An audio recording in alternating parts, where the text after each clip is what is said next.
কথাসাহিত্যিক হাসান আজিজুল হক নাট্যোৎসব ও ৪৪তম প্রতিষ্ঠাবার্ষিকী উপলক্ষে রাজশাহী বিশ্ববিদ্যালয়ে ৪ দিনের কর্মসূচি পালন করছে সমকাল নাট্যচক্র।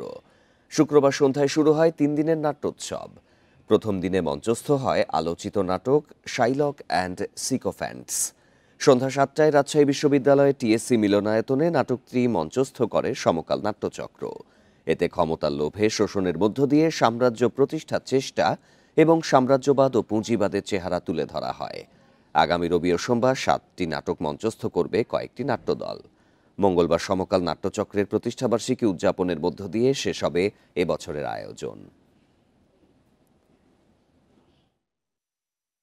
এখান থেকে আমি অবশ্যই ভালো কিছু শিখতে চাই, ভালো কিছু আমরা অর্জন করব এবং আমাদের একটাই স্লোগান হচ্ছে নাটক শানিত হচ্ছে শোষকেরা সাবধান। প্রত্যেকবারে হাসান আজিজুল হকের স্মৃতিস্মরণে আমরা নাটক উৎসব করে যাব। এই নাট্যোৎসবের মাধ্যমে তার যে প্রিয় কাজটি ছিল, তিনি নাটক পরিচালনা করতে এবং অভিনয় করতে দুটোই করতেই অত্যন্ত স্বাচ্ছন্দ্য বোধ করতেন, ভালোবাসতেন।